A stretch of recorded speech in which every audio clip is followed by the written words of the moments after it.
series. We're beginning a series jointly with Cimpatico, and we're very pleased to be doing that. I'm going to give a little bit of context for this and then invite Doug Parsons from Cimpatico to give us a bit more information on what this particular program is going to be and then what the series will be as well. So this is right now a part of a week-long conference that we organize every year called Gobeshona. Gobeshona is a Bangla word for research. In the past 6 years, we did it for 6 years. Every January, we did it as an in-person physical event in Dhaka, Bangladesh at my university, the independent university. We had several hundred people join, quite a few international people, the majority Bangladeshis. Over 4 days, we had a traditional in-person conference on climate change research into action. And we've been doing that quite successfully for 6 years. This year is the 7th year. And because of the COVID pandemic, travel is restricted. So we've decided to do it as a virtual conference instead of an in-person one. And by virtue of it being virtual, we no longer have to have international participants fly into Bangladesh to participate. They can participate from wherever they happen to be. And so we reached out to all our friends globally and invited them to be part of this online virtual series of sessions. And we got such a big response that we expanded it to 7 days. And we are now running sessions 24 hours over 7 days. And today is the second day. We've done a 24-hour cycle. We're doing an 8-hour cycle, starting the cycle each 24 hours with 8 hours aimed at the Asia Pacific region, the second 8 hours aimed at the Africa and European time zones regions, and then the third 8 hours aimed at the Americas, North, South, and Central time zones, and then back again through Asia Pacific for 7 days. We started yesterday, the 18th of January. We end on the 24th of January. And it's working well so far. We've had some very good sessions. In fact, I just came from a session where we had a lecture from Professor John Carruthers from Cornell University in Ithaca in the United States on urbanization and climate change. And the theme that we have chosen for this series, for this conference, is locally led adaptation. And the sessions around the world are on how different people are doing locally led adaptation. And we plan to make this format of a virtual global conference from now on going to be the way we are going to do it. So every January from now onwards, and since this is the first January of the new decade, for the next decade, for the next 10 years, we will keep this a virtual global conference every January going forward. And we are launching what we call a 10-year journey to promote and support locally led adaptation. So in that context, what we are starting off this particular program with is focusing on some leaders that are coming up at the local level, particularly in Bangladesh. But over the series, we will have leaders, emerging leaders on tackling climate change from all over the world. And we will be helping to tell their stories together with Cimpatico as our partner in this emerging new area of working together, collaborating in this virtual space, having peer-to-peer learning, sharing information and knowledge, and focusing on particular activities that individuals or groups may be doing and highlighting those activities. So it's a great pleasure to be joining with Cimpatico in this series. Look forward to continuing the series and this particular episode. And I'd like to hand over to Doug Parsons to tell us a little bit more about Cimpatico and then how the series itself will continue going forward. Doug. All right. Well, Dr. Huck, thank you so much. And it's just an honor on behalf of Cimpatico and the whole team there. We're just honored to be part of this. Congratulations on what's going on with this conference. What an event. I think in over 90 sessions and such. Really exciting that we could be part of this. I'm a host and partner at Cimpatico Studios. I interview people like you, and it's my great privilege to learn about what you're doing. And I guess just to give a little bit of background on Cimpatico Studios, it's a next generation media company that produces live stream talk shows about complex global challenges, features professionals from around the world who are working on these issues. All episodes are streamed on Cimpatico.tv, a platform designed to help professionals learn, network, and collaborate to improve outcomes of common interest. At Cimpatico TV, you can participate in live episodes and watch past episodes on demand. It's free. and we don't sell your data. I want to make that plug that too. And so what we've done here, and I think what's very exciting, we actually have a Dhaka team. I've learned more about Bangladesh in the past year than in my entire life. It's very exciting for me. And just the amount of adaptation work going on in Bangladesh. And so very early on, as we were recruiting guests to come on and to talk about adaptation, Bangladesh just kept coming up about the work that you're doing. Dr. Hook, you and I connected even a few years back at the community-based adaptation conference, and that was in Uganda. So I'm glad we can kind of circle back and connect this way. And so we want to use this channel to highlight what's going on around the world. And my background actually is in adaptation policy, mainly in the United States. And so it's just been a great learning experience to see what's going on out there. And, nature-based solutions is a big part of adaptation. I know that's what you promote. And, we work with Dr. Hasib Mfanala, and that's his thing. And he's brought it to our attention in many ways. And we've learned a ton. And so what we're doing with this session today is some of the interviews that we've done over the past year, we want to highlight. We've put these together. You're one of those. And so we've combined those, and we want to share these interviews that we do on Cimpatico as a platform to get the word out on these things. And so it is a great honor to kind of present these. And I don't know if there's anything else you want to do to kind of put it. Let me just, I guess, give people some themes here with you. We talked about locally led adaptation with Shad Chowdhury. We talked about water security with Dr. Infernalo, nature-based solutions, and Dr. Ahmad, disaster management, and Dr. Rashad Chowdhury, adaptation technology. And so we covering a ton of ground around adaptation. I don't think people realize how diverse it is. And so it was a real treat to talk to these folks. And here we are, we're going to share it with you. Great. So do you want us to jump right into the, yes, let's go ahead. No more. I look forward to our collaboration going forward. This is a real treat, and we look forward. Cimpatico we're going to continue to highlight these conversations, and we want to work very closely with you and even the people at this conference. So definitely. And I think we're going to maybe do a minute or two wrap up at the very end, hopefully connect that way. But folks behind the scenes, Sarah, could we start the video?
Our show today is called Collective Impact in Action, where we discuss how professionals around the world are coordinating efforts to address complex problems. Today, I am joined by Dr. Salim Al-Haq to explore how a country that was once considered the most climate vulnerable country is positioning itself to become the most climate resilient country, and the lessons we can learn from these achievements in the United States. Dr. Huck is the director of the International Center for Climate Change and Development. Salim, thanks for joining us today. Welcome to the show. Hi, Doug. Good to see you again. You're a legend in the adaptation universe. I mean, I want to acknowledge that. Always seeing your work show up, your production when it comes to publishing, it's just amazing. You've been a leader in the field. I want to thank you for that. I've been following you for a while, and we had to meet in person. That was a real treat. Could you give a little bit of a background before we kind of dig into what's going on in Bangladesh on just the center that you work at? What is the work that you guys do? Sure. So I've been in the adaptation game, as you pointed out, for quite a long time. One of the few people, so for well over 2 decades of working on this. It's now a much bigger field. When we started, it was a handful of us. So I'm one of the older ones in the group. My center I set up in Bangladesh coming up to 10 years now. We're about to celebrate our 10th anniversary, is called the International Center for Climate Change and Development. It's based at a university called the Independent University Bangladesh.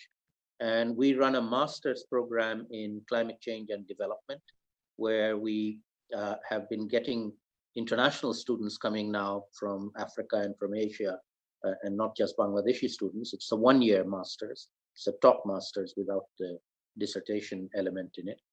And we do a lot of short courses for people from different disciplines and working groups on issues like climate finance, on adaptation to climate change, on community-based adaptation, on urban adaptation. So the different aspects of adaptation to have different constituencies of people that need to deal with it now. Basically, professionals who previously didn't need to know about climate change, but now need to know something, but specific to their task and their jobs. So what we do is we run these short courses for different groups of people from not just Bangladesh, but other developing countries. We do a lot of South-South knowledge exchange, particularly focusing on the least developed countries. These are 48 of the poorest countries in the world. There's a particular caucus group in the United Nations, recognized as being both poor and vulnerable to the impacts of climate change. And I run my center runs a network of universities in the least developed countries, which is called the LDC Universities Consortium on Climate Change, LUCCC for short, LUC we call it for short, where we try and exchange knowledge, South-South knowledge exchange, particularly on adaptation to climate change, which is what our focus is on. Okay, so this notion of Bangladesh being very vulnerable to climate change and the impacts, can you kind of walk us through to some of the main ones that you guys have to think about? Sure. So Bangladesh, just to situate it geographically, is a country is less than 150,000 square kilometers, with a population of more than 160 million people. That's more than 1,000 people per square kilometer, which is usually the density of a city-state like Hong Kong or Singapore. But the whole country, the density of population is over 1,000 per square kilometer. And we are situated on the delta of 2 or 3 of the biggest rivers in the world, the Ganges, the Brahmaputra, and the Meghna. And so we are subject to flooding, regular flooding, which in the past, we've got records going back hundreds of years, where a 1 in 20-year magnitude floods being counted in return periods, used to come almost as on clockwork. Every 20 years, we'd have a flood of that magnitude. In the last 20 years, we've had 4 of a similar magnitude. Wow. So effectively, the 1 in 20-year flood has become a 1 in 5-year flood. And in future, that's likely to continue. And then at the same time, in the low-lying coastal area of Bangladesh, we are susceptible to cyclones. We get hit by cyclones quite frequently. Cyclones themselves are not likely to change very much in intensity or frequency because of climate change, but we have very good system for cyclone warnings and taking shelters in cyclone shelters in Bangladesh. I would say we have probably the best in the world. We can warn and evacuate more than 2.5 million people nowadays, and they all can track the cyclone on their smartphones and know when to go to a cyclone shelter. Whereas in the past, in decades in the past, we often lost more than 100,000 people dying from these kinds of similar magnitude cyclones. Nowadays, the only people that die are fishermen who are out at sea, don't get back in time. On land, we can evacuate more than 2 million people quite successfully. And then finally, we are a relatively poor country. We're one of the least developed countries, which is the set of poor countries that I mentioned before. And the vast majority of our people are living under poor conditions. But that doesn't mean that we are not aware of things. And I would say that the other side of the coin, in the case of Bangladesh, is that we have probably the highest level of awareness of climate change of any country in the world. And anybody in Bangladesh who ask about it is familiar with what it is. So we know about the problem. We are now working on tackling the problem, which is adaptation to climate change. So we've known about our vulnerability for some time now. We are now using that knowledge to work out what to do about it, both in planning what to do and then implementing what to do. And we are trying to go up the adaptation ladder, as it were, one step at a time. So I just want to encourage people that are watching. We actually have a decent audience watching you right now, and there's a chat room. And if you have questions, ask them right now. I would interrupt my questions to ask your questions to Salim. That's usually a bit more fun. And so we're going to do that if you've got some great questions out there. So on that note, adaptation in Bangladesh, what's really happening? And it seems like a lot of these impacts and stresses, like, that flooding that you're dealing with kind of overlay with the impacts of climate change.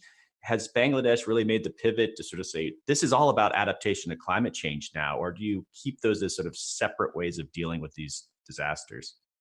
Well, it started off as separate. It's now become very much merged together. It's all one thing now. Climate change is happening. It's part of reality. We now have to deal with it. There's no question about that. And I would draw an analogy. The main lesson I would take in the case of Bangladesh, which I will draw as an analogy to the coronavirus situation we're facing at the moment, emergency. It is a crucial factor is leadership, leaders of countries accepting the science and moving quickly based on the science predictions. Before things happen, take action before them. And you're seeing that play out right now in country after country, and in your country, state after state, where the governor of a state that took action early is showing that resulted in a better result from the governors who did it late. And the same thing internationally, countries like Taiwan, like Singapore, like Korea, like New Zealand now, even Germany within Europe, country where the leaders accepted the predictions of the scientists and moved quickly to prepare for the problem, were able to reduce the impacts of those problems. And I would argue that in the climate change context, the country of Bangladesh and the leaders we've had, not just the current prime minister, but our previous leaders as well, have taken climate change seriously well over a decade ago. And we have been investing in learning how to deal with the problem, in figuring out what to do about it, and going up the learning curve in terms of how to adapt to the impacts of climate change. Other countries are now coming on board. A good decade behind us. So you obviously know the situation well in the United States, and we have states and we have big cities, and a lot of times our adaptation planning revolves at those levels of governance. And how does that work in Bangladesh? I mean, it's not obviously as big as the United States, but are there regions that have their own governments, or do the cities kind of approach it differently, or is it more integrated from the federal all the way down?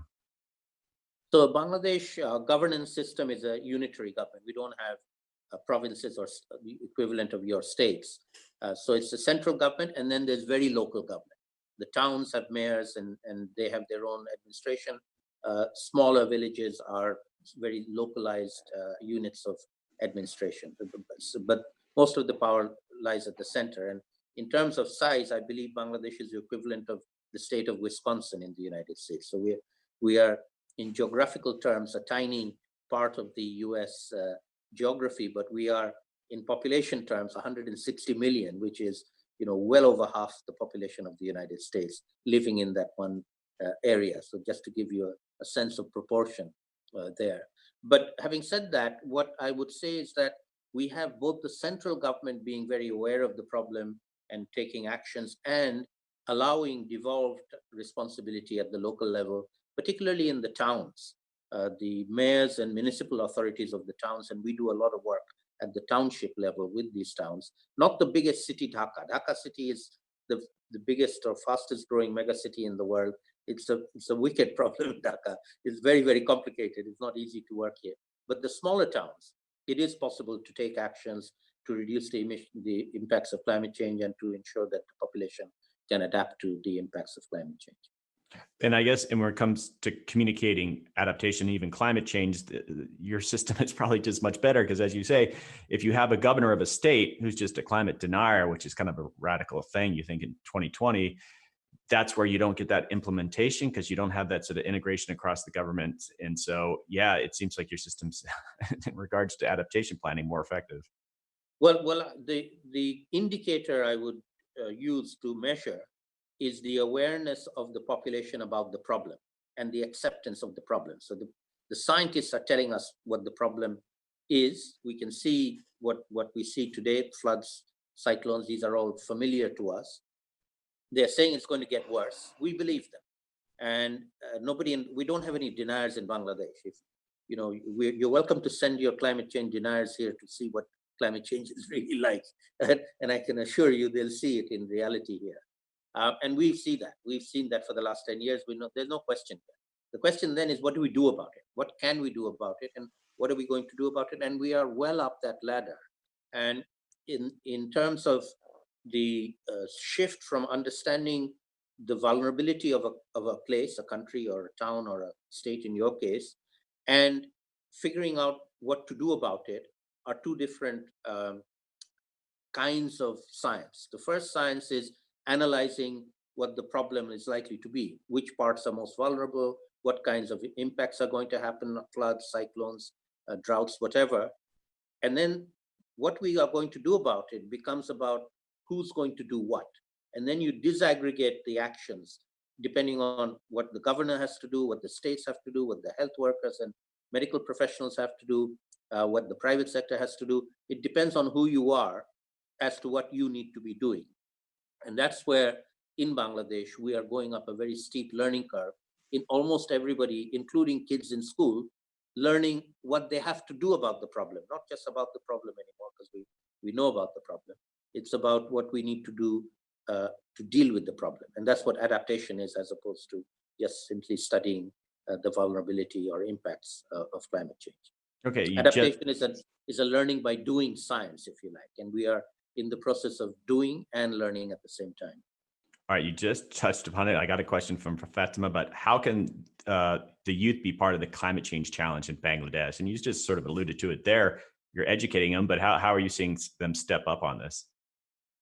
Sure. So I'll disaggregate the youth in the country into university students. We have more than 100 universities and tens of thousands of students at these universities. These are relatively better educated, in their late teens, early 20s. This is a very, very well-organized and capacitated cohort of young people. And in my center, we run a youth program for university students who are very, very active in tackling climate change. We in fact run a platform called Gobeshona. Gobeshona is a Bangla word for research that brings together the universities and research institutes in Bangladesh on a common platform. More than 50 institutions are on this platform.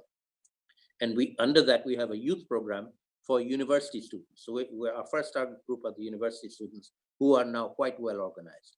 Then moving down the ladder in the age cohorts to college students and high school and primary schools, there's also a lot of outreach there to include environment broadly, but climate change specifically, in curriculum, in teaching, and in actions and activities. Almost all the schools, major schools, have environment clubs. The kids get together, they go and clean the environment, they go and plant trees. Wow. So it's a very proactive set of young people. And the final point I'll make is that, to me, our ability to adapt to the impacts of climate change over the next decade or two is going to rely on our young people becoming those champions of adaptation and resilience. If we can make them champions, then we have a good future ahead of us. If we fail to invest in them, then we're going to face the problem for a long time. I agree. Okay, another question, this one from Ken. How often does your team at the center interact with public health officials? And is COVID-19 increasing your engagement with public health in any positive or interesting ways? Good question. So in fact, one of the areas we do work on is adaptation and health, because human health will be affected by impacts of climate change. The COVID virus itself is not caused by climate change, but the kinds of things we need to be prepared for and do are very similar to what we would have to do for climate change, particularly working with the most vulnerable communities in the country, which we do a lot of. And so we work both with the government, public health officials, and with civil society. We have a very thriving NGO sector in Bangladesh, lots of non-governmental organizations working with poor people all over the country. In fact, the world's biggest NGO is called BRAC. It's a Bangladeshi NGO. and they reach millions of people, in fact, tens of millions of people, both in Bangladesh, and they're now international as well. They work in Africa and Asia and other countries. And so we are working quite closely with them in terms of, we're not health professionals ourselves, but in terms of lesson learning in the context of climate change, so that whatever we do to deal with the coronavirus immediately is also something we can build on to build our resistance and resilience and ability to deal with the impacts of climate change, which will come down the line. Okay, here's another question from Saqib, and this is regarding progress in Bangladesh when it comes to climate change research. And maybe I'll elaborate on this. Is there's actually a lot of atmospheric science, climate research, but there's not a lot of actual adaptation research. And I'm assuming that your center works on that. But how's that progressing in Bangladesh? Because we need it around the world. So let me start by giving you a little bit of an anecdote of my own personal history.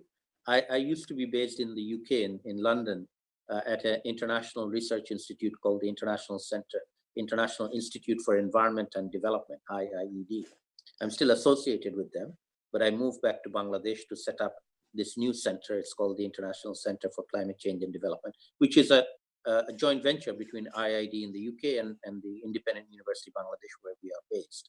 And the whole point of doing that was to locate a center of excellence for doing research and capacity building in the South, in the developing world.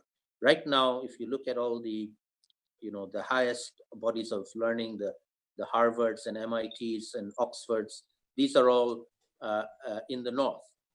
We hope, and our ambition is to make ICAD, my center, into a center of excellence of global significance and global excellence on the adaptation to climate change. And our location in Dhaka, in Bangladesh, one of the most vulnerable countries, and a country that's moving up the ladder on dealing with climate change, adapting to it, we hope is something that both we can learn about doing and we can share our learning with other countries, including not just developed countries, but even developed countries like the United States of America.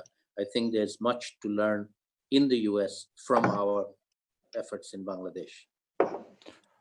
Okay, we're just going to have a couple more questions here. Another question from Sarah. And are there any adaptation initiatives in the US that you think are particularly promising? And I mean, you talked a little bit about how some of the states or city are doing, but are there things that you think, all right, they're doing some cutting edge work?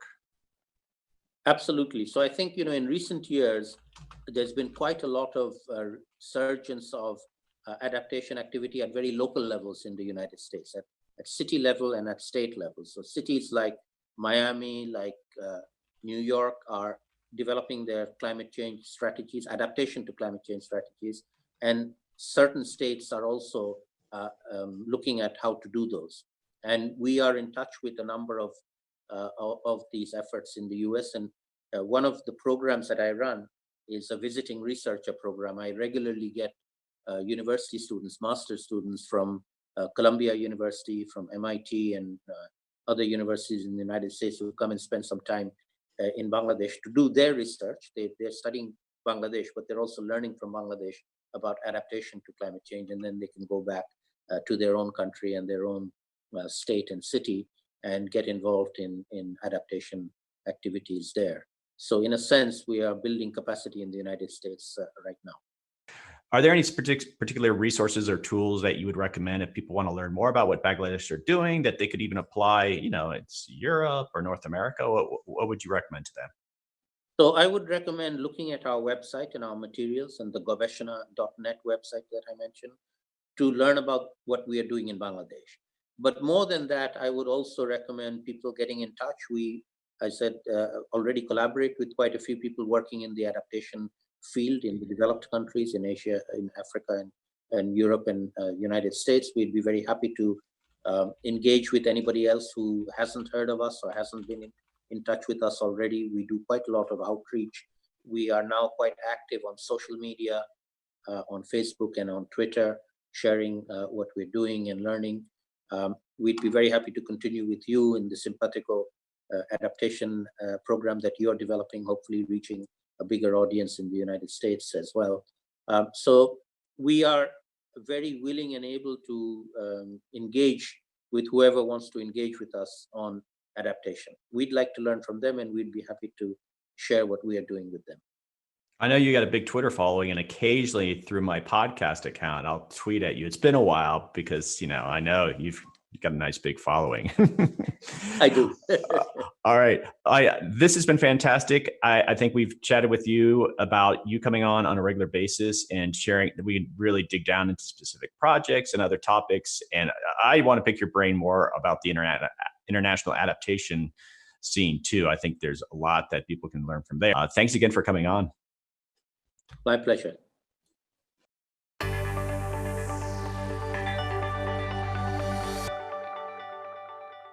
Hey adapters, welcome back. Today our guest is Shah Rafiat Chowdhury.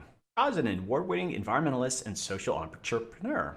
After completing his degree in environmental economics and policy from Pennsylvania State University, he went back to Bangladesh to chase his dreams of empowering communities through Footsteps Bangladesh. Shah was awarded the prestigious Diana Award for his development efforts there. Shah will introduce us to his organization, Footsteps Bangladesh, which addresses social challenges in the fields of environment, health, and education with a vision of transforming community mentality from aid dependency to self-reliance.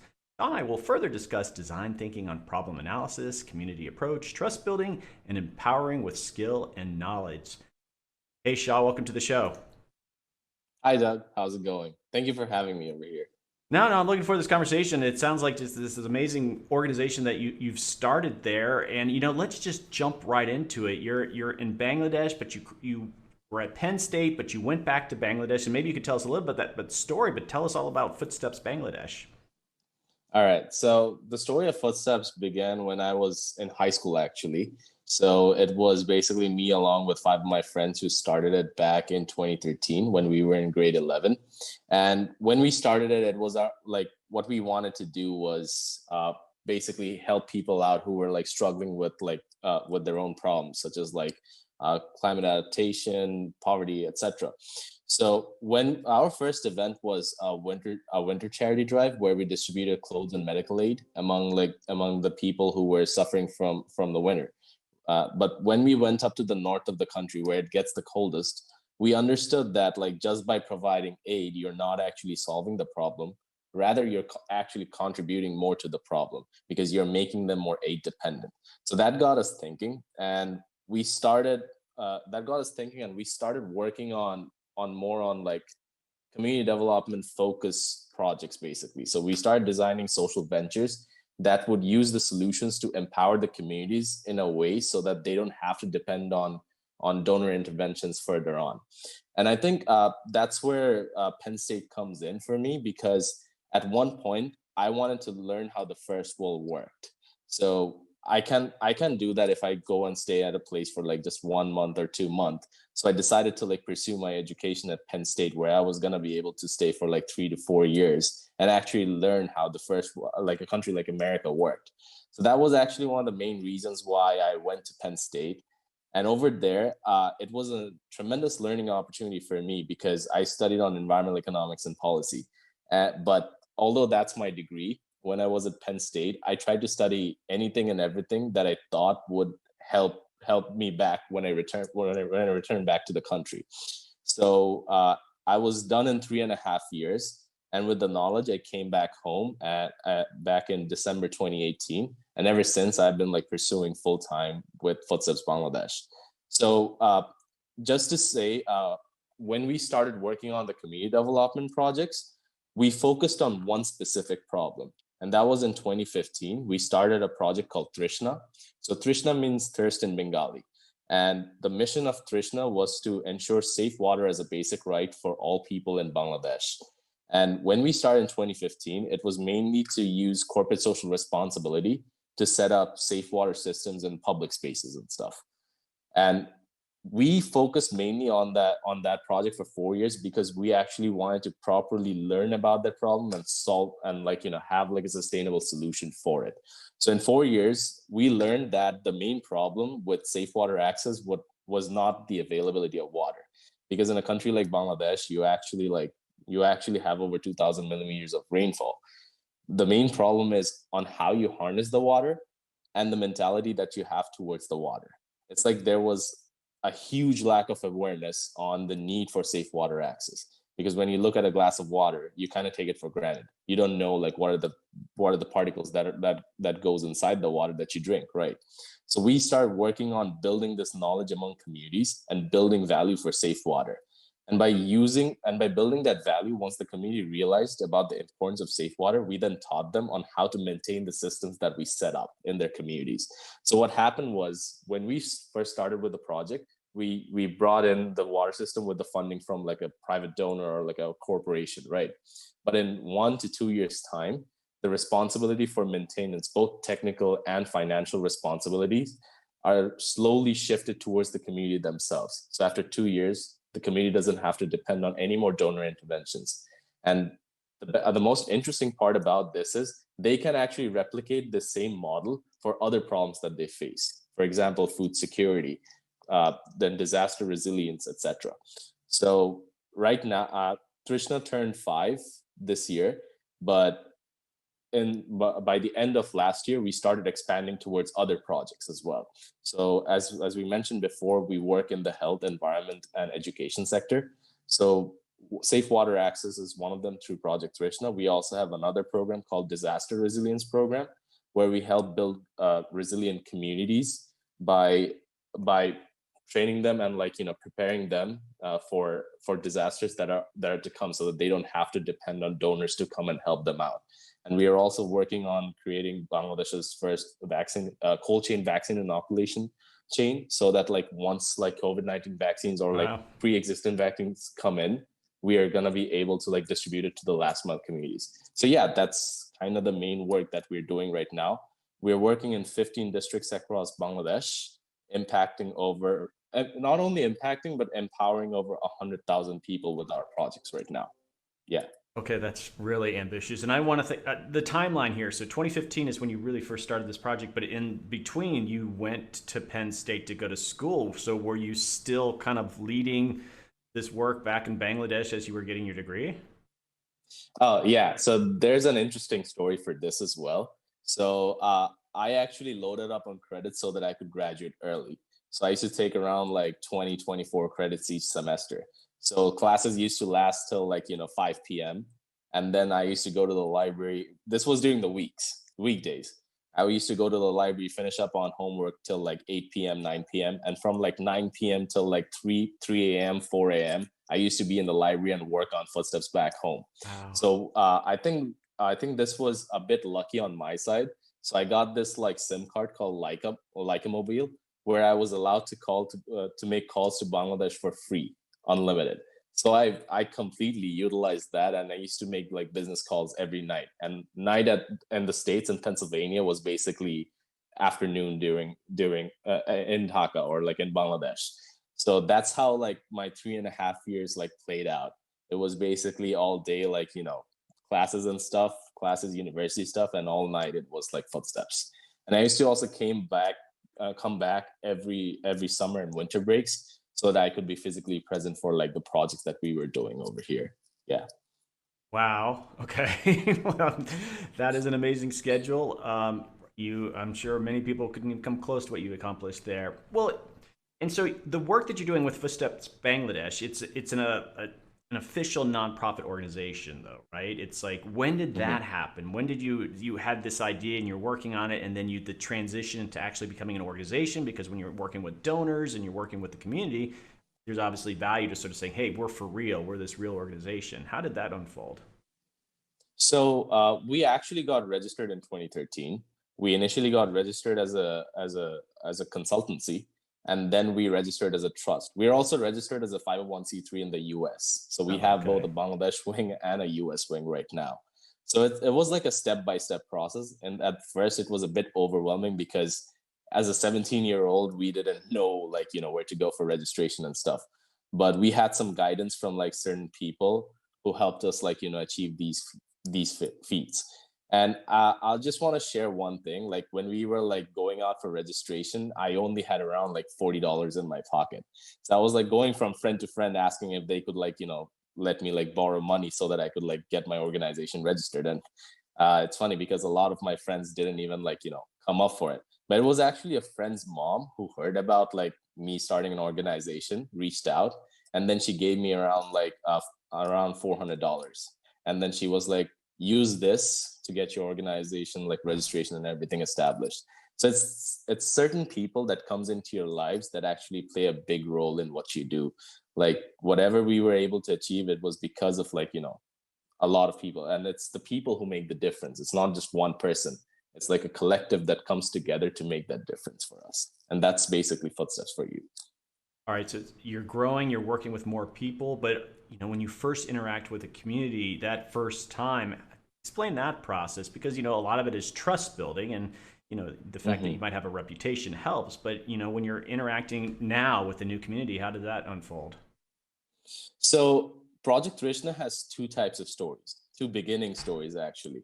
The initial story was I was actually riding a rickshaw. I don't know if you know what a rickshaw is. Sure. So I was riding a rickshaw from one part of the city to another, and in the middle of the way, the rickshaw puller stopped and asked permission to drink some water, but he didn't have any water bottle on him. So what he did was he crossed the road, and right in front of us, right in front of an apartment, there was a small water container placed outside, and he drank water from there. And I was working with corporate social responsibility at that time, and I was like, okay, that's an interesting idea. Why don't I try to replicate the same thing for private corporations instead? So every office space can have like a water filter outside their building spaces, and with their company logos on it. So whoever drinks the water or passes by will know who's responsible for like providing safe water in that area. So that's how Project Trishna actually came to life. But it was the second story that actually created the story for impact. So when we were working on Project Trishna, it was mainly with corporate buildings, right?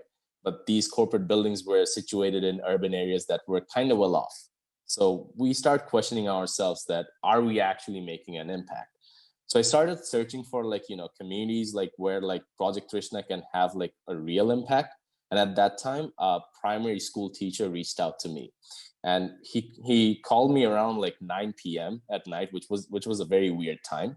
And he starts sharing a story about like how he has like 800 children at his school in Old Dhaka, and a lot of them were missing classes, and he suspected that it was because they were getting sick from drinking the water at the school.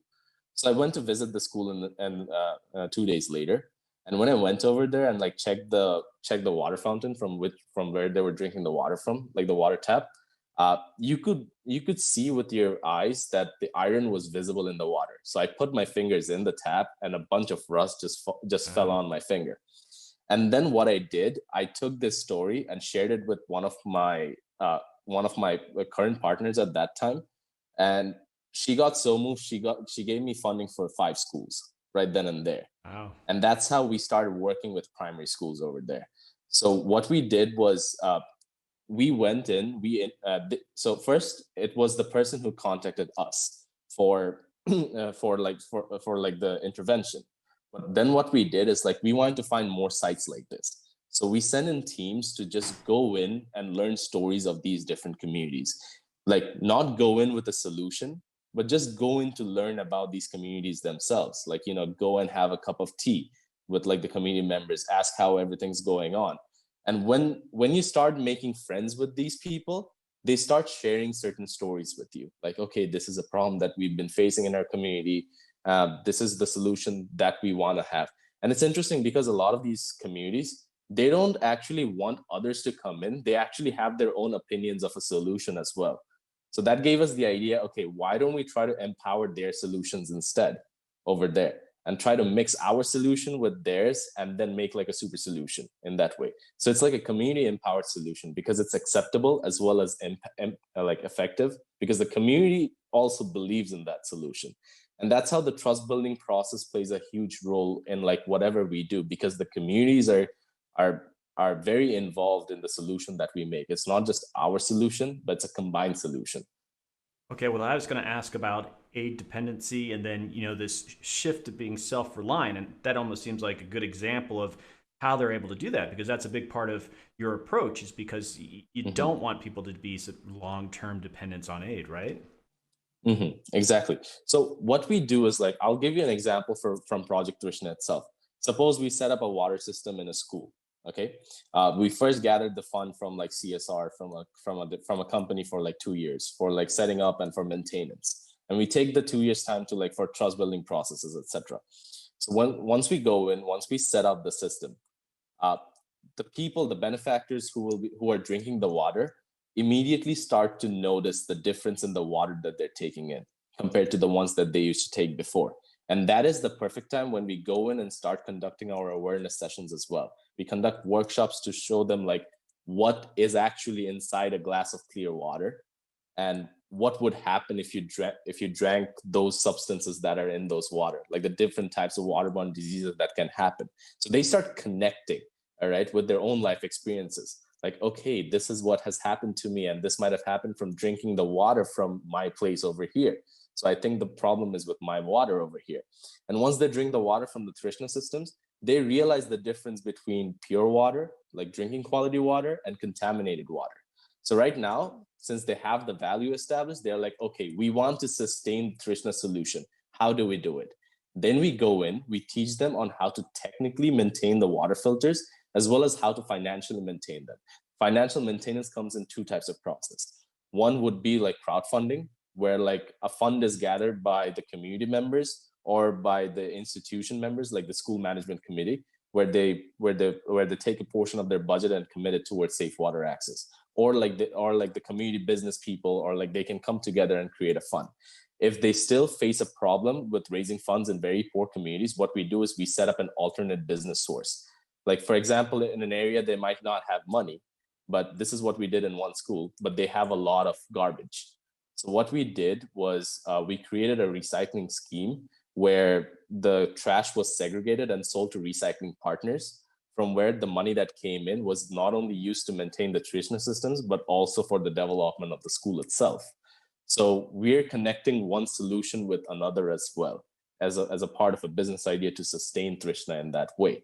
So that's where the community resiliency comes from. Like, in 2 years' time, the community is ready both mentally as well as financially to take upon the responsibility of maintaining the systems without the donor support. So what happens is we still conduct the maintenance, but the funds for the payment for the maintenance is shifted from the corporates towards the community members themselves. The community members then become our clients instead of the corporates. And in that way, we are creating more value for safe water as well as for other solutions that we have. I'm curious too about this process that you have a problem and you're almost reverse engineering, like, okay, you have this problem, then all the different players coming together. And are you sitting down literally and workshopping it? I mean, how do you even understand ultimately what the problem is and some of these solutions that you're providing? What's that interaction with the community like literally the interface for that?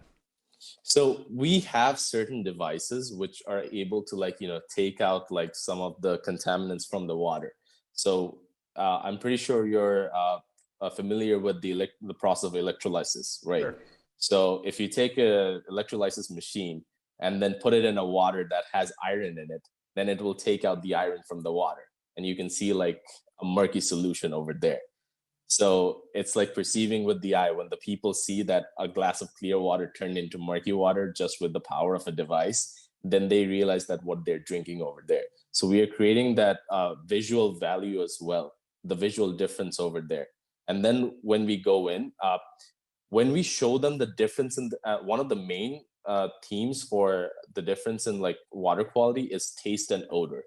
So if people see that there's a difference between taste and odor between the water that they're drinking, they realize that which is the water that they prefer. For example, like if I give you a glass of water, right, 2 glasses of water, one smells a lot and one doesn't have smell. One has like a mineral taste. Which one would you take? Obviously the mineral one, right? So that is like the choice that we give them. Either you can stay and like drink the water that you've been drinking, which has a bad odor, bad taste, etc., or we can improve you with the Trishna systems, which has a better taste, and it will improve your quality of life as well. Because of the diseases that happen from drinking the other contaminated water, it is actually impacting you both economically and socially. Because your child is not able to go to like school, you're not able to go to work because of waterborne diseases over there. So we connect the problems, like from how like waterborne diseases cause like different types of socioeconomic problems as well. So it's all about making them relate to their own lives. And once they do, the value is then created. Very thoughtful approach. Well, we're getting toward the end of the episode here, but I wanted to touch upon how you're working with communities to become resilient to climate change. That's obviously just becoming this bigger issue for a lot of communities. And what's your approach? Is it just a bigger part of, I guess, your organization's agenda? Okay, so it's interesting that you say, because we actually have an entire program dedicated to this field. It's called DRP, Disaster Resilience Program. So what we do is like we go into communities and we establish those communities as disaster resilient by introducing resources as well as providing primary and secondary responses to a disaster over there. And as you know, like one of the biggest impact of climate change is natural disasters right now. And Bangladesh is considered as one of the most vulnerable to climate change because of that. Rising sea levels, flooding, cyclones, etc. And why communities are more vulnerable to this is because they don't have the resources to adapt to this problem over here, or they haven't been introduced to it before. For example, like if you go to the coastal areas, you will see that most of the houses don't have a proper foundation to stand upon. Like forget like floods or cyclones, even if there's like a weak wind, like the roof is blown away, right? Because there's not a proper structure. So what we do, we work in terms of like building like a resilient communities. We have three different types of approaches. One is we build houses that are both flood and cyclone resilient, wind resilient. So we build these houses so whenever there's a flood or cyclone, it won't get blown away. The second one is we provide flood resilient and salt resilient crops to farmers. We support farmers with these sort of like fertilizers and seeds, so that whenever there's like a disaster or like floods, their crops won't be destroyed and that won't even impact their livelihoods in that way. The third one, which is an interesting one, what we do is like we're turning a problem into a solution. We have invented a portable water filtration system, which you can carry around with you whenever you want. So what we're doing is we're teaching rural women on how to use these water filters to convert flood water into drinking water and sell it in the rural markets. So in that way, you're not only turning flood water into a resource, but you're also breaking the taboo that women cannot work. So you're hitting two birds with one stone over here. So that is our approach for our secondary response for disaster resiliency. And for our primary response, it's mainly aid distributions in the form of like food, medical, hygiene, etc. So yeah, this is something that we are working on in the north part of Bangladesh and in the coastal regions of Bangladesh right now. And we've impacted over 3,455 families till date. Wow. Awesome. Okay, there's a question coming in from the community room before we wrap this up from Islamul. You are doing incredible work, Rafayat. How many new communities do you plan to reach in the next 2 years? So my next question was like, what's next for you guys? And that's a nice kind of wrap-up question from Islamul. All right. So we actually have like a 5-year plan over here for DRP. And since we are in 15 districts right now, we want to reach all 64 districts in Bangladesh. And it's not only about like, there are certain regions which have been identified as the most climate vulnerable, but we have to look at Bangladesh as generally as climate vulnerable over here. Just because one community is more impacted doesn't mean that you won't focus on the other community as well. So we want to take like a unique based approach, our approach should be unique to each community when it comes over here. So it depends on the communities that we approach, the stories that we get from them, and how we adapt those stories into solution as well over here for us. So the number can fluctuate. It depends on like the stories that we get at this point. Well, Shah, we're at the end of our episode. This is just amazing. What you've accomplished in what you've done just with Penn State University and keeping the organization afloat, really remarkable. And just want to extend an invitation to keep coming on and sharing these stories. Just look at Cimpatico as a platform, bringing these episodes and talking about the things that you're doing. Maybe we could drill down into a particular project for the next episode, but I'd love to hear more. Definitely. It's been a pleasure. And I'd definitely love to keep in touch, come over here and share the stories that we have over here in Bangladesh. Well, the goal for a lot of us is to get over to Bangladesh because we have so many, people from Bangladesh on staff, but we're just going to have to wait a little while before. But it'd be interesting too. I think another interesting episode is that work that you're doing with distributing, the distribution of the COVID vaccine. I know you said you're working on that. That would be fascinating. How does that really unfold like that? So I would love to have a conversation around that. Definitely. Like we are mainly working on developing like the logistics of like transporting the vaccine. So it doesn't actually have to be COVID. It can be like meningitis, etc. Like tetanus shots, whatever it is. Okay, We're yeah. trying to create the proper chains around the entire country so that it's able to reach the last mile communities. No, that would be a great conversation.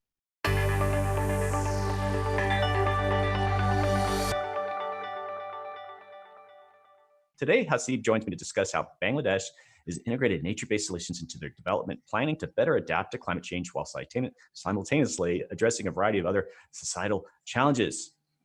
All right, welcome back to the show, Hasib. Hi, Doug. It's good to be back on this episode on the NDS. All right, so it hasn't been that long since we chatted. So you're doing well. You're still on lockdown, but you still sounds like you're being productive. Yes, Dhaka, it's a very big city in terms of population.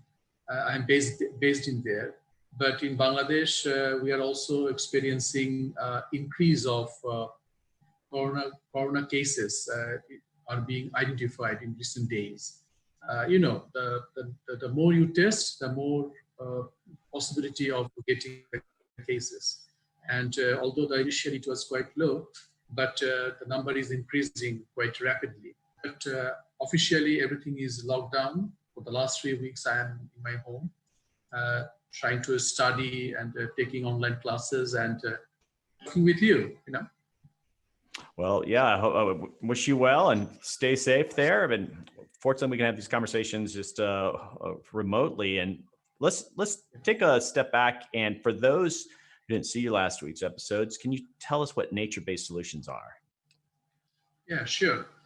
As the name suggests, we are talking about taking help from nature to create some solutions. Obviously, when we talk about solutions, there might be some problems to begin with, or some challenges. As you just mentioned, that there are lots of challenges we often face. We call them societal challenges, like water security, food security, human health issue that we are all experiencing now, public health issue, climate change, disaster.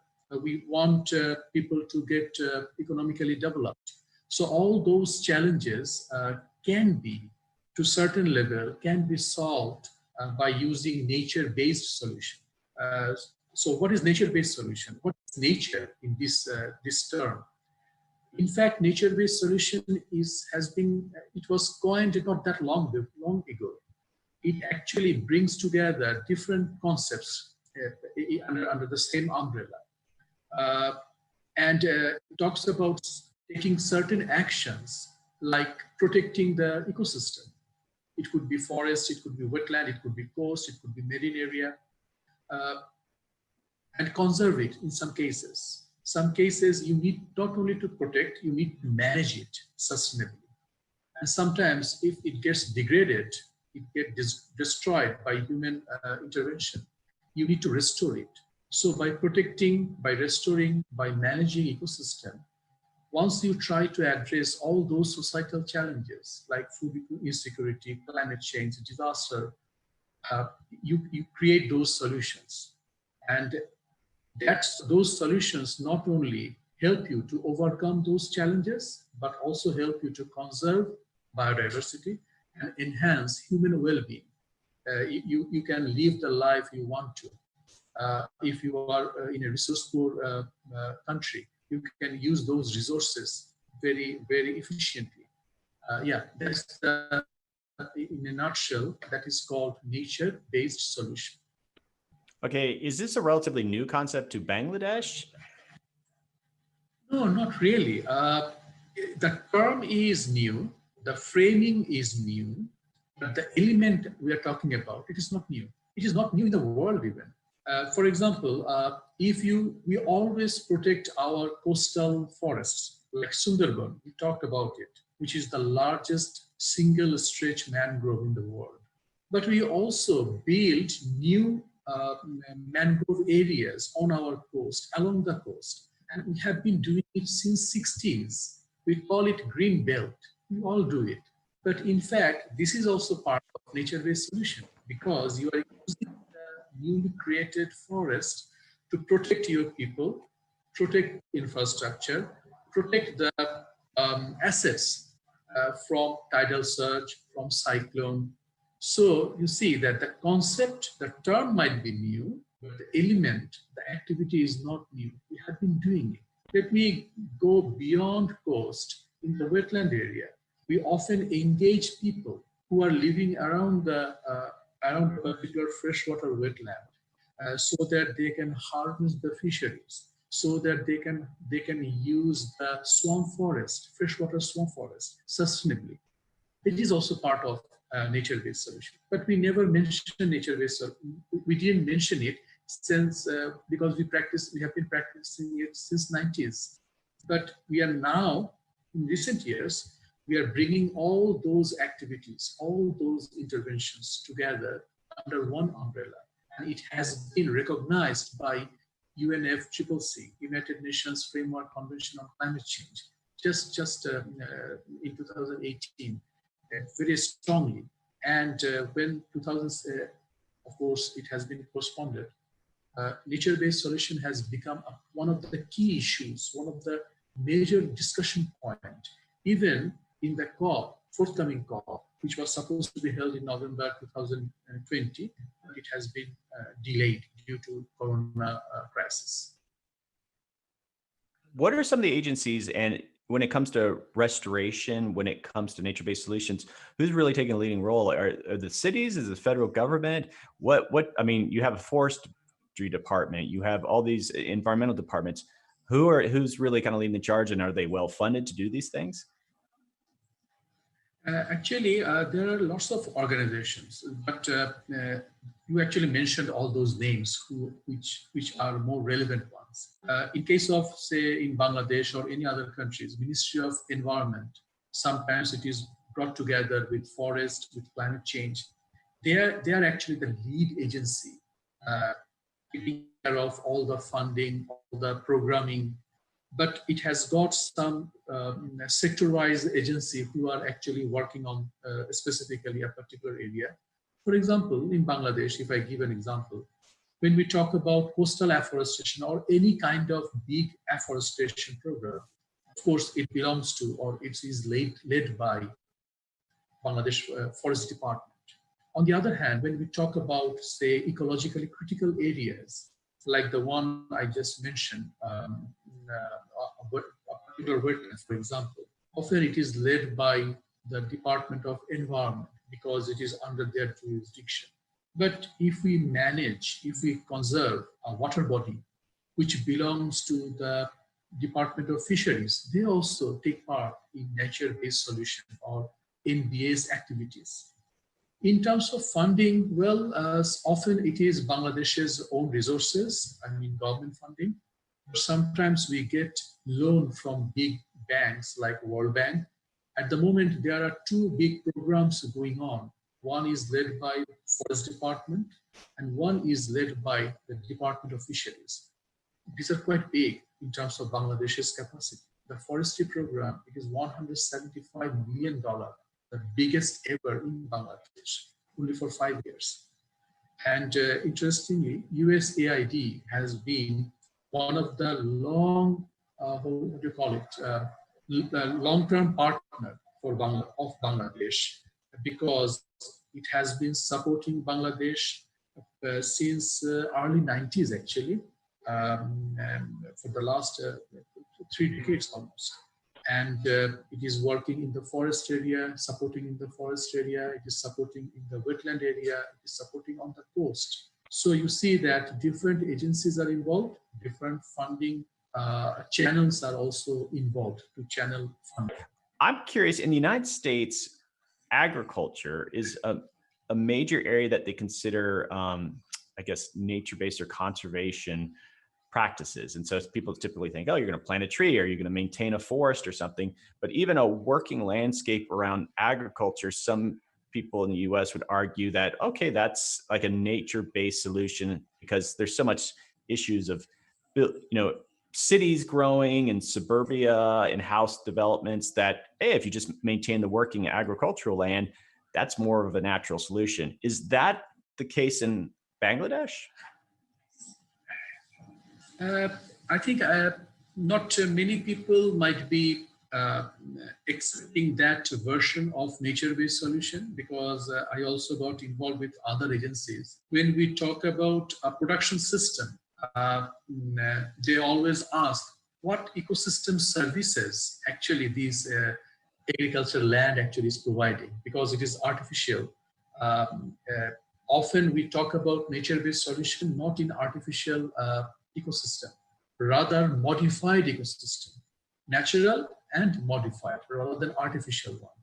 Saying that, you brought up the issue of urban. Yes, in urban area we can have nature-based solution a lot, because it is not only the infrastructure, roads and buildings and this and that. You need to maintain the sewerage system. You need to maintain the filtration system, because you need to provide water to the people who are living in the urban area. It doesn't matter how big the urban area is.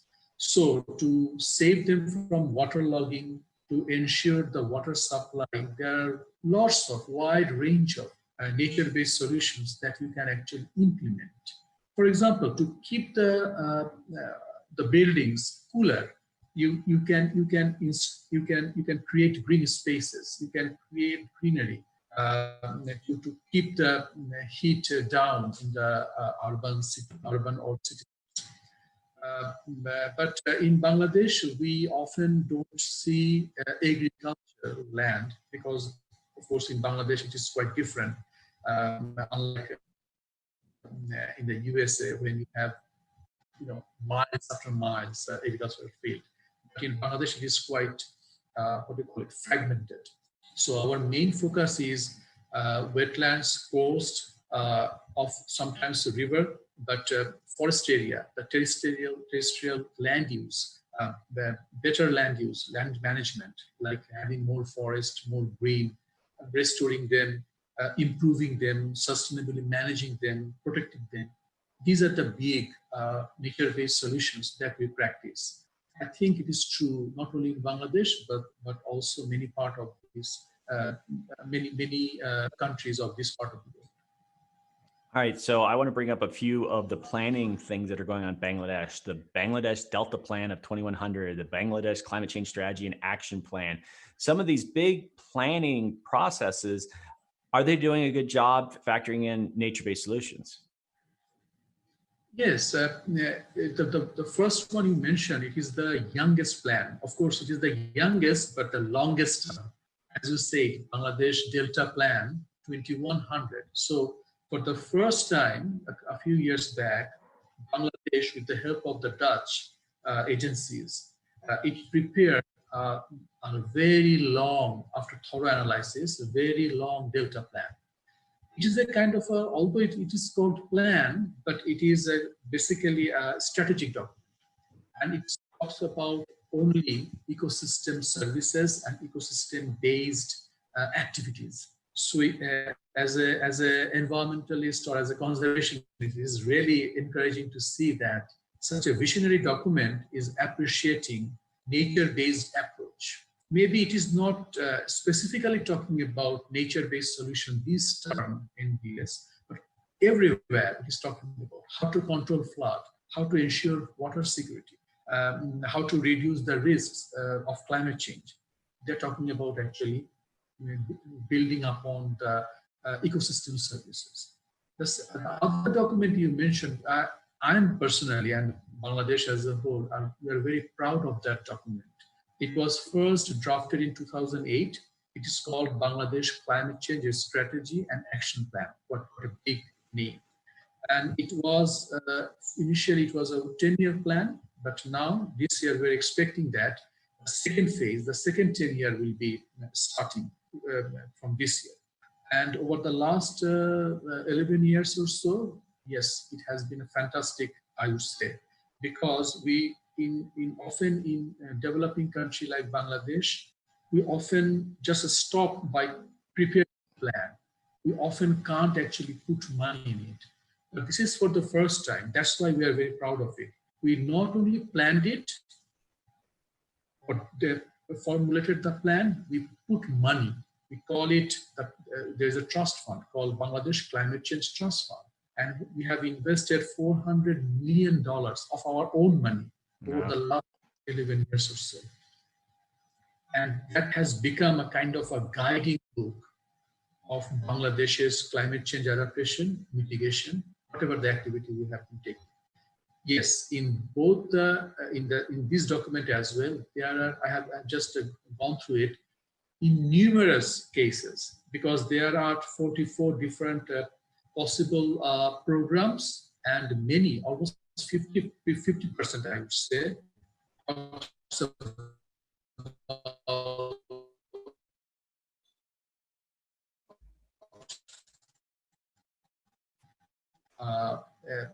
some way or other to adapt to climate change. All right. In the U.S., and this is true anywhere, I'm not sure so much in Bangladesh, that there's this tension between management of floods, and there's a lot of people arguing, let's do nature-based solutions. Let's, look at restoring wetlands and, forest as a way to mitigate floods, whereas other people might, well, let's just build a levee. Let's just build a seawall. It'll be easier and we can count on it more, which isn't necessarily true. Is there that tension in Bangladesh? I wouldn't say tension, because given, Bangladesh is it's a delta country. That's why we have got Bangladesh Delta Plan. But actually, 3 big rivers are getting into Indian Ocean through Bangladesh. So the end point. So flood is a levee everywhere to stop flood. It is impossible, because Bangladesh, 50%, 60% of Bangladesh is floodplain actually. So you can't put levee and embankment everywhere. Yes, you have to do in some cases to protect people. But what we are saying that, for example, on the coast, there is polder to save people. But it has done both good as well as bad. So the latest argument is, well, given the geographical location of Bangladesh and the climate change and the sea level rise, and Bangladesh is so flat, you do need physical or gray intervention, if we may call them. Sometimes, in most of the cases, you need to mix it to make your gray infrastructure more resilient, more surviving. You need to combine it with green one. For example, there's a concept called biodike. So it is nothing like it is only a plant that will be saving your villages. No, it is not like that. You will be having your low-cost embankment, but to sustain it, you have to put first, second, and third row of trees which can survive the wetland, in water. So in that way, the wave will be, the first layer of defense will be the trees, will be the shrubs, different kinds of trees. And that's how you will create a kind of a buffer zone before they hit your actual embankment, which is impenetrable. So this is the way you need to combine. We are not saying that nature-based solution means excluding all the gray infrastructure or gray solution. No, you can't do that in many cases. So you need to lean towards nature-based solutions more and more. Just quickly to give you an example, you know that according to Paris Agreement, all the countries, we are supposed to propose how much carbon we will be reducing. Often we talk about, well, reduce the carbon emission. So you need to shift from fossil fuel driven industry to renewable energy driven industry. But we often forget that nature-based solution can also reduce carbon. And there has been a very recent analysis by IUCN and Oxford. They showed that since we are targeting by 2030, we will be reducing certain amount of carbon globally. Actually, 30% can be coming from nature-based solution to reduce the temperature well below 2 degrees centigrade. So we need to focus more on nature-based solutions like protecting our forests, our wetlands, restoring them, sustainably managing them. So there are not only adaptation options, but also mitigation options to climate change that NBS or nature-based solution can offer. Well, I'm on board. You don't have to convince me, but no, agreed. Here's a question from Ken. And this is, I think, related to this whole notion of more hardened approaches, levies and such. Is Ken wants to know is, can you think of any prominent civil engineers that are utilizing nature-based solutions that you'd be interested in us bringing on as guests? And so are there partners, the collaborators are like, you know what, these civil engineers who normally just build seawalls, they get NBS. Do you know folks like that? I read some examples from around the world, but I don't know, I can just look for it. But I'm not aware from anyone from Bangladesh yet. We are still trying to convince the government as a whole and the engineer, obviously part of the whole system. But I can share those examples where engineers actually use nature-based solution, like showing a shift from hardcore hardware engineering to soft nature-based solutions. Yeah, this is certainly a conversation that we want to continue to have, and like having practitioners and implementers, they're a key voice here, and they're not necessarily the ones on the policy side of it. So yeah. All right, here's a loaded question. Does the Joint Response Plan for Rohingya humanitarian, am I getting that right? Rohingya humanitarian crisis address the nature-based solutions effectively? And so I'm assuming you're familiar with JRP. Actually, I was the other day I was analyzing exactly this thing. Okay. That environment is being addressed as a whole in the JRP, the Joint Response Plan 2020, because Joint Response Plan 2020 is expecting $877 million just to support Rohingya in 2021. Last year, they asked for 950 million, probably. It's 905 million. So it's a huge amount of money. But when you dig in to the whole plan, which is quite voluminous, environment, ecosystem protection is one of the cross-cutting issues. So as an environmentalist, you would be feeling quite encouraged. But when you dig into deeper, you will see that they basically mean two things. One is plantation, because the whole Rohingya camp, there are lots of smaller camps. The whole establishment is built on, sorry to use the word, destroying 8,000 acres or 2,005, almost 3,000 hectares of forest land. So one of the criticism was what are you doing? You are making the whole area vulnerable. So the main focus is, okay, let us make the camp area green, because it is just like desert, just literally like desert. So but the progress is very slow. Just last year, they planted only, say, 300 hectares. And this year, they are also planning to plant 200 hectares probably, maximum. So it is quite a small number. So when we say 877 million, so you can understand that to plant trees in 200 is not much. The second point is stabilizing the slope, because the whole Rohingya camp is in a very hilly area. And because of all the destruction of forest and the topsoil is quite loose. And they have been building, the agencies, they have been building lots of infrastructure like roads, drainage system. So the whole area is very unstable. There they use the slope stabilizing, so, the terrace they create, and they put there's a special grass called vetiver grass, and which has got very deep root, and it is very sturdy. And they started doing it since late 2018, and now they are quite stable. So this is the second nature-based solution they have been practicing. The first one is greening the camp area, making it more what do you call it, livable, and the second is stabilizing the slope. But I would like to mention one thing here.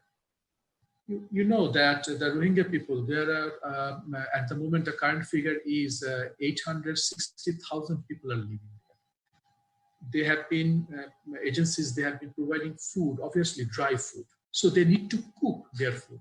Then why they will get their fuel?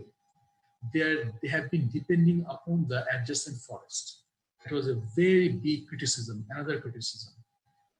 So the UNHCR and IOM, they have started supplying LPG. You might be, obviously you are aware of, cylinders where you will be getting liquefied petroleum gas, LPG they call it.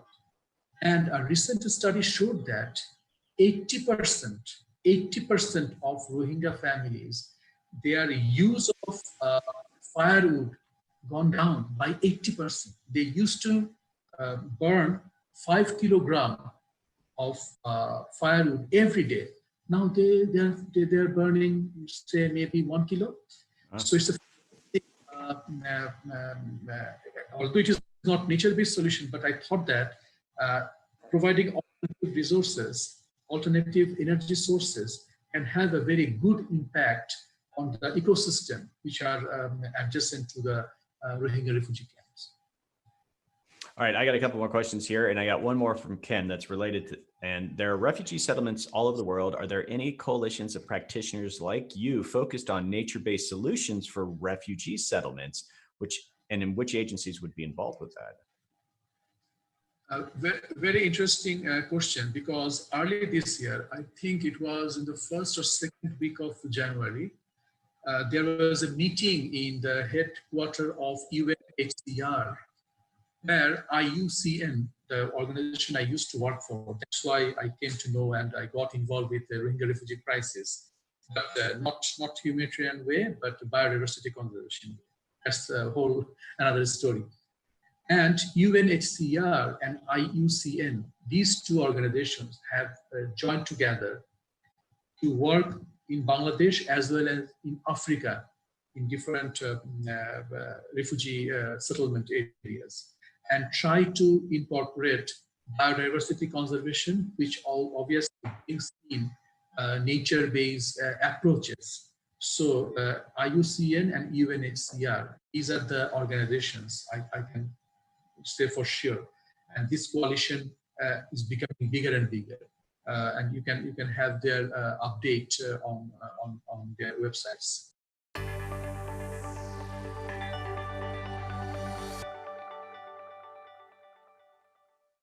Today, I'm joined by Dr. Ifti Ahmed, a global leader on post-disaster housing systems, to discuss strategies for post-disaster shelter reconstruction and their associated advantages and disadvantages. Ifti is an associate professor and program convener for the UN Co-Certified Master of Disaster Resilience and Sustainable Development, School of Architecture and Built Environment at the University of Newcastle, Australia. He teaches on social policy aspects of disaster management and resilience of the built environment, and his research interests span across resilient and sustainable post-disaster housing systems, disaster risk reduction, climate change adaptation, and urbanization in the Asia Pacific. Okay, FD, thank you very much for being a guest today. Welcome to the show. Thank you, Doug. All right, so tell me a little bit about yourself. Where are you at? Where are you based? Well, I work, as you mentioned, at the University of Newcastle. Many people may not know where Newcastle is. Newcastle is about 2 hours north of Sydney in Australia. And it's a very large campus. It's one of the major universities in Australia. I think we're ranked within the top 10 universities here. So this is where I'm based. But more importantly, we run an important master's program on disaster resilience and sustainable development. So which is certified by the United Nations. So our students are from all over the world, and I've been giving leadership to this program, as well as undertaking a variety of research projects around the region, particularly the Asia Pacific region and Pacific countries, as well as in many Asian countries. And not all of them are on post-disaster reconstruction because, like you mentioned, I focus also on disaster resilience and risk reduction. So before we need to do reconstruction, we need to do things that prevent disasters from happening. So I think that's a good preamble to start off with. Okay, so I want to talk, I guess, digging into what you're doing, and you've written some books, and I want to ask you about and could maybe explain your book, Sustainable Housing Reconstruction, Designing Resilient Housing After Natural Disasters. I guess it says a lot there in the title, but what, again, we can maybe elaborate on what the book says and who's using that. Mm-hmm. Okay, that book was done a few years ago, but it focused on 6 countries. And the way it started was that, if I may go back a little bit, one of the massive disasters in recent history was the 2004 Indian Ocean tsunami. And that brought a lot of attention to this field. Before, there were disasters scattered around the world, and the United Nations and the organization were working. But this became everyone's business, partly because it was so sensational, but also the extent of damage and the impact was massive. So, but after that, many of these organizations, they weren't prepared to deal with the scale of a disaster. Now we see more and more disasters like that happening, but that kind of started this whole process of reconstruction by organizations, humanitarian agencies, as you may call them.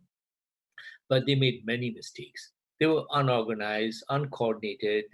Everyone wanted to do their own thing. And so very soon, things came into focus, and the UN cluster system came up, which clustered different sectors: shelter, water and sanitation, gender, etc. But within the shelter sector, they started coordinating the efforts of different humanitarian agencies.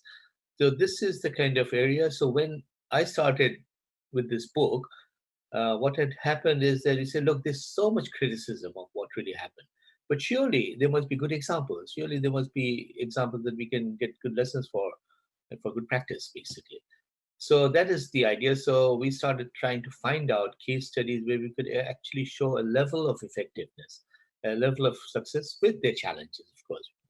So this is what we did. So we selected 6 countries and 12 case studies. And we also said that these affect both developed and developing countries. The impacts are different, the responses are different, but essentially all countries are affected, particularly in this age of climate change. It's a global phenomenon. So I think we need to look across the world. So that is why we included countries like Australia and the United States as case studies, as well as poorer countries like Sri Lanka, Bangladesh, and so on. And Haiti, of course, that was a very important case for us.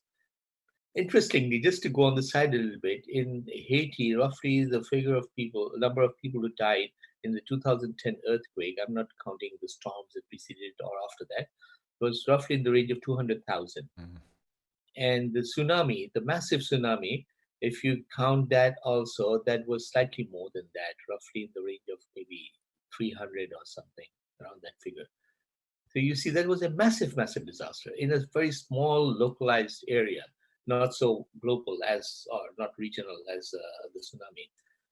So we started looking at these kind of issues, and we wanted to get case studies which say a similar story, but also case studies which have unique narratives for us to garner and present them. So that was the book. I imagine it's kind of morbid thinking about, but you think about Haiti and the amount of people that died in the earthquake, and one of the first things you want to do is rush in there and provide shelter for obviously the survivors, but then you have this massive mortality, and I wonder, there's this sort of, you have to get rid of bodies, you have to do these things while you're providing shelter. There's this sort of, I'm sure, chaos that's happening. Do you get involved at that level? Do you see what's sort of happening? How are they trying to provide shelter for people who need it while dealing with obviously a major public health issue? Yeah, look, I myself haven't been directly engaged in that kind of situation. Most of the work, particularly for this book, is looking at what happened and trying to document it. As academics, we have limited access, because many of these are actually handled by humanitarian agencies, which are very competent in some places. In Haiti, we mentioned dead bodies, of course, but also the rubble from the earthquake that impeded the reconstruction work for a very long time. I know a gentleman from Norway who is actually a specialist on debris removal. And so that's a big issue. You cannot start the recovery because you cannot have access to the sites that are damaged. So that was one area. And very recently, we have embarked on a new project looking at disaster waste management in the Pacific Island countries, because that is the problem there also. After there's a disaster, they can't start the recovery. They can't even respond with basic emergency supplies because everything is blocked. And yeah, so that's one area. Definitely Haiti, of course, is a classic example. Well, let's talk about some of the basics. How do you even define shelter? And as an academic and as sort of these real world applications, what is shelter? Yeah, that's a very good question. Actually, I would really like to discuss this because the word shelter had originally been coined by humanitarian agencies such as the Red Cross or Red Crescent Societies, IFRC. So let's call them Red Cross for now. It's more familiar for most people. So shelter was thought of at that time as something temporary. People have lost their homes, they need a shelter to protect themselves from the elements and kind of function for some time till they're back on their feet. So that is why that term has persisted. And if you look at the broader term of shelter, it's essentially for shelter, food, and water. But of course, it's not shelter. For us, it's housing. We need a house, which is related to infrastructure, a range of services, facilities, transport, etc. So it's a broader gamut. And this is what we again looked at in that book, that these projects that we looked at, they were somewhat successful simply because they took into consideration the wider gamut of things that support a shelter. So the word shelter, it's widely used in different places. In a developing country context, someone with just a tarpaulin over their roof, over their head at night, it's a shelter. And then we may move on to other contexts. So it's a wide variety of things, but it is widely used in the humanitarian context to mean. But increasingly, people are understanding that what we really want is housing, the transition from shelter to permanent housing. Okay, so maybe I'll stump you here, but you've said you cannot fix a door to a tent. What do you mean by that? Yeah. This is a good look. That photograph was taken after the tsunami in one of those countries in Indonesia. This is what agencies were doing, and homeowners were doing that too. This photograph is from homeowners who salvaged that door from their previous house. But what they got was that kind of shelter, which is a very temporary arrangement, just a roof and some pillars where you can take protection from the rain and stuff. But they wanted that door, but they cannot attach it to that structure, but they just want it. So basically, what this photograph really shows is the need to understand local context, the need to understand local aspirations, their values, that people value these products. For someone from the outside, they say, look, it's a door from a damaged house, forget about it, get a new one. But of course, they can't do it. It's been an investment to get that door in the first place, so they want to hold on to it. But then the issue of technical skills come in, that whether that door is appropriate for the structure they have, is a process of two-way learning for the organizations through this photograph, that look, what we did is perhaps not appropriate for their situation.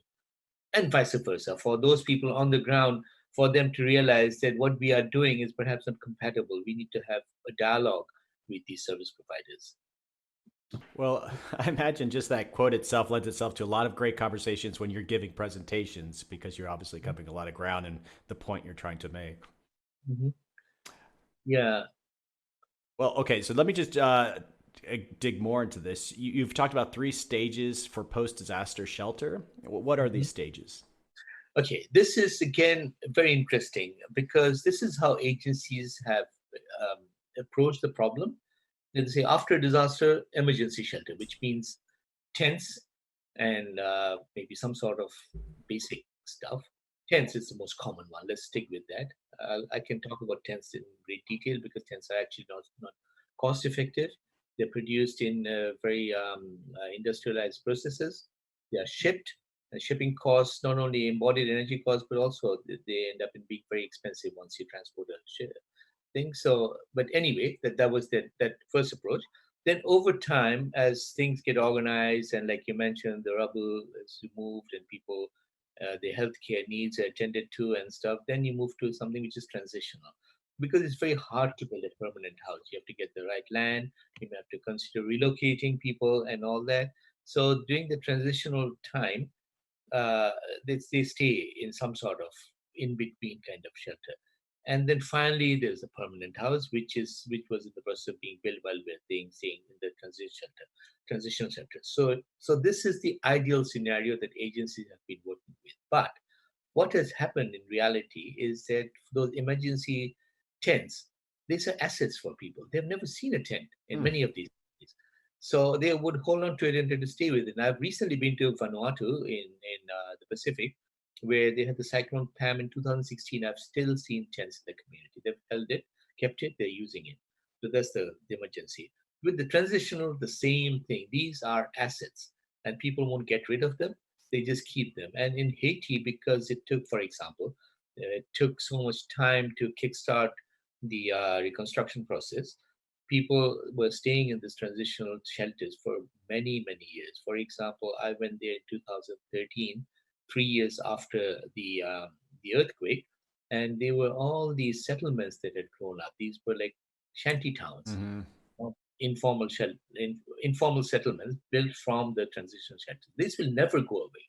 These will be consolidated over time by people. They put in their own money, their cash, their labor, and they will slowly upgrade it, but they will not get rid of it. So that notion that we have the transition shelter, the emergency shelter, people forget about it and move on to the next stage. It never happens in many of these poorer countries. And then finally, there's the permanent shelter. That's the dream, but it's very hard to achieve it. It's very hard to have full coverage. Like the amount of people, just to go back to Haiti, it's just a huge number of people who are there. They don't have land tenure or ownership of land. How are you going to build a permanent shelter on land which they don't own? Are you going to give them land for free? If you do that, then the rest of the country is going to land up and say, look, I want a free land also. So it's very, very difficult to do this approach, these 3 stages. So I think organizations have started learning from it. So if I can go back, first, instead of doing temporary shelter, let's just provide technical support to them, give them tools, maybe just a simple machete to work with and some basic stuff, ropes and things, and they can just kind of fix up, salvage their own thing and continue on for some time. Forget about the transitional shelter business, start early recovery ASAP. So that while they are in that kind of salvage conditions before another disaster happens, or even being exposed to the elements like snow in Pakistan after the earthquake, people were in these temporary shelters when the cold season started. And so move on very quickly to some form of early recovery. Salvage materials, use things, use local labor, and try to get people to start rebuilding as soon as possible. And that can be incrementally upgraded and fixed up over time. You don't need to have a nice, brand new spick and span, clean house. Oh, I wonder how, I guess, integrated is the approach to providing the shelter that when you hear about some big event, in the United States, we'll say, oh, the U.S. Navy is there providing 5,000, makeshift shelters. And they can't all be the same. The U.S. military has particular shelters. The UN must have a kind of a standard that they want to use, but it's never just right. I mean, those are the issues that you're dealing with, right? Because you want to have the strategic approach to it, but it's not that easy to kind of get these things in mass. Has there been progress on, I guess, creating more uniformity in the shelters? Well, they've been trying to do it, not entirely successfully.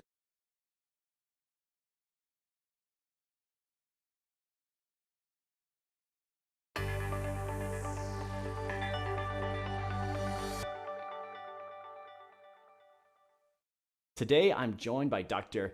Ifti Ahmed, a global leader on post-disaster housing systems, to discuss strategies for post-disaster shelter.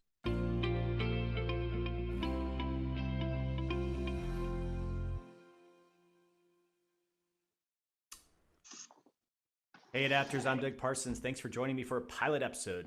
My guest today is Dr. Rashed Chowdhury, the Principal Research Scientist at the Pacific ENSO Applications Climate Science Center. PEAC, and I'm not quite sure if I'm supposed to say PIAC, but Rashed can correct me if I'm wrong, but in addition to his research, Rashed maintains partnerships amongst the scientific forecast community, government agencies, NGOs, and local decision makers to identify information needs. PIAC conducts research and produces information products on climate variability related to the El Nino Southern Oscillation, or ENSO, climate cycle in the U.S.-affiliated Pacific Islands. Rashed will share how their forecasting products and services reduce vulnerability to climate hazards. Hi, Rashed. Welcome to the show. Thank you. Thank you. Thanks for having me. All right. So I hope I got all the sort of pronunciations right. Do you say PIAC or do you say PEAC? What's the proper way to do that?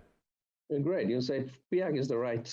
I mean, we normally say PIAC, and your pronunciation was right. But this is Pacific ENSO Applications Climate Center. Okay, great. All right, so a little bit of background for you first. I know we just talked about this, but where are we communicating with you? Where are you based out right now? Well, currently I am in Honolulu, in the state of Hawaii. I work for the University of Hawaii, and just right now I'm at home because of this changing environment. And this is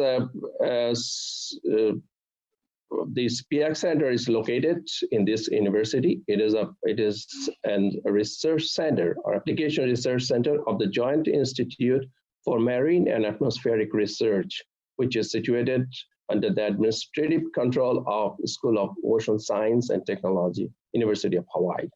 Okay, so all these researchers. So we are in Hawaii. So these are people come together and working around that. And so because of the coronavirus, we're all doing our work at our house, our homes. And so you're there, you're at home, but with the work that you're doing, I mean, it's computer related work, but are you able to kind of function relatively well just from your own home? Well, you can say that it is always you're perfect, but definitely this is an environment we never expected, never anticipated. So you have to change yourself too. I mean, we have to learn some flexibility because our works are primarily focused on model development and also producing informations, which can be done from remote locations too, if you have full access to your internet. But again, you sometimes need to interact physically with some other people and some other agencies. But that's something where you have to compromise and try to do as best as you can, because there's no other options. But I think we're doing pretty good because I joined several meetings from home too, and taking queries from our stakeholders, answering those queries, also writing papers, producing informations. I should say we are very close to normal, but again, when you are in the university and when you come across of different peoples and different sources of informations, that's definitely gives you a better environment. And currently, yes, there is some limitations, but we are good. All right, well, that's good to hear. So let's just jump into some of the work that you do. We hear about El Nino in the news a lot. So what is the El Nino Southern Oscillation, which ENSO, regarding the climate cycle? What is it? Yeah, that's I think great questions. And before starting to talk about it, I must tell you one thing, that even in the United States, the term ENSO is not very clear to many people. Not even in the general people, even in the scientific community. Those who haven't really worked on ENSO doesn't know much about it. And I had that kind of similar experience when I was working in Bangladesh too. There is the same problem. Many people don't really understand the importance of ENSO, and they don't really understand, in some cases, what this very word ENSO mean. So let me tell you clearly, the ENSO is currently it is of central importance for prediction purposes because of its strong signal, interannual timescale, and inherent lag relationship. Now, this ENSO has two phases. One is warm phase and the one is cold phase. It is called the El Nino Southern Oscillations, or El Nino La Nina Southern Oscillations. So El Nino is the warm phase, and La Nina is the cold phase. What happens during an El Nino year or El Nino event. The El Nino is caused by major warming of the equatorial waters in the Pacific Ocean. In this case, the anomaly of the sea surface temperature in the tropical Pacific increases 0.5 to 1.5 degrees Celsius in the Nino 3-point area. If you see the picture of El Nino, you'll see that we identify an area in the Eastern Pacific that we call Nino area.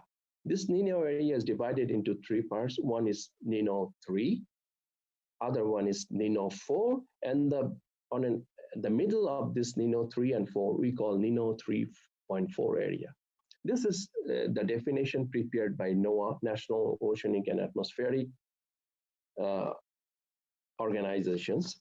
They define El Nino in such a way that the sea surface temperature in the Nino 3.4 area, if rises, warms 0.5 to 1.5 degrees Celsius from his long-term average, and if it lasts for more 5 months, then they call it El Nino.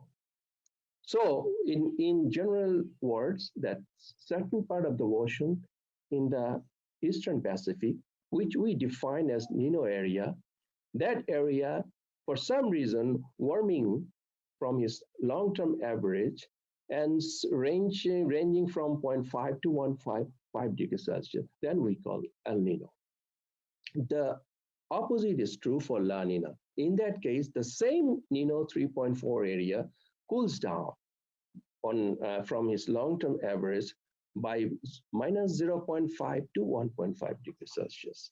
So this is how it starts.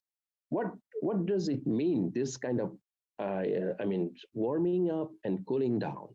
When the sea surface temperature in certain area, in that area warms up, it creates an anomalous wind pattern in the atmosphere. So when the sea surface temperature or sea water changes its temperatures, then the atmosphere, the wind pattern also changes. We know normally what happens in case of a normal year, the trade wind which flows from east to west. In case of El Nino year, what happens, the flow of wind weakens from the normal. It's weaker than the normal. In case of La Nina year, the flow of water is stronger than normal, and it strengthens from the normal. So that's the difference. Because of weakening trade wind, the atmospheric disturbance, which creates rainfall, cannot move towards the Western Pacific. That's why Western Pacific area and also up to Indian Ocean area becomes drier than normal. And in case of La Nina, as it is enhanced atmospheric disturbance moves towards the Western Pacific to Indian Oceans. So we receive enhanced rainfall, more than average rainfall in the Western Pacific as well as in the Indian Ocean areas. Therefore, some of those areas are flooded, while in El Nino years, some of those areas receives less rainfall and faces severe drought or dry episode. So that's exactly what it is. Okay, so there's this information that's out there, and how does it inform hazard management and disaster preparedness? As we're also thinking about even climate change driving a lot, this information that you guys are helping generate, how are people using that information sort of day-to-day decisions? And I think when it comes to ENSO and El Nino, you have parts of the United States, like California, that your average California might have a stronger opinion about El Nino than maybe someone in Alabama because it affects them a lot more. How are you guys kind of plugging into that? How are they using your information? Yeah, that's a great question. First is that, as I said, this El Nino episode is primarily centered on the tropical Pacific. So it's not that it equally affects all countries across the globe.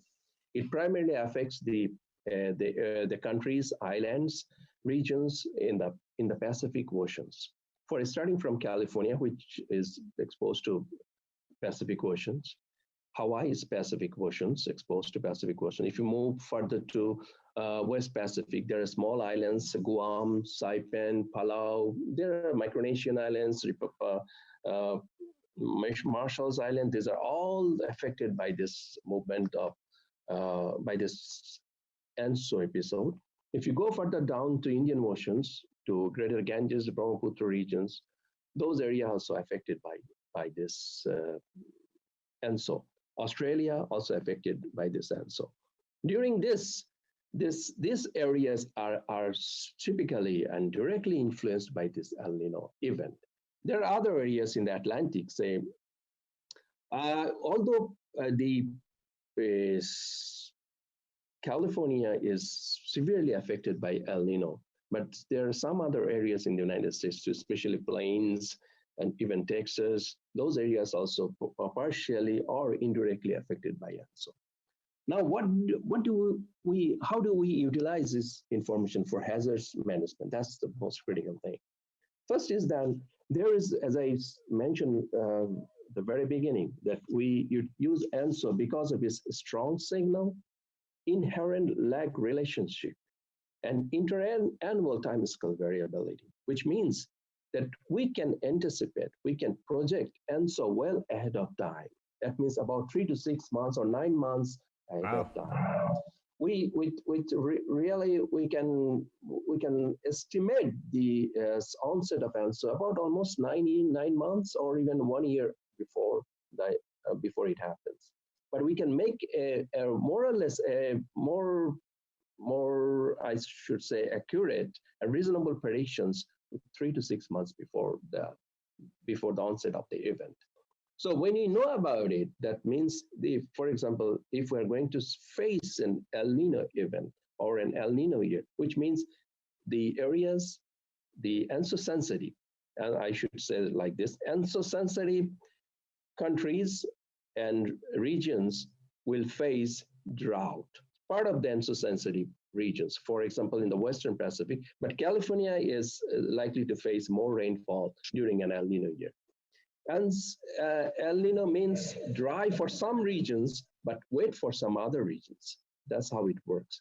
For example, California might have more rainfall, but in the Western Pacific Islands and even India, Bangladesh, likely to have less rainfall.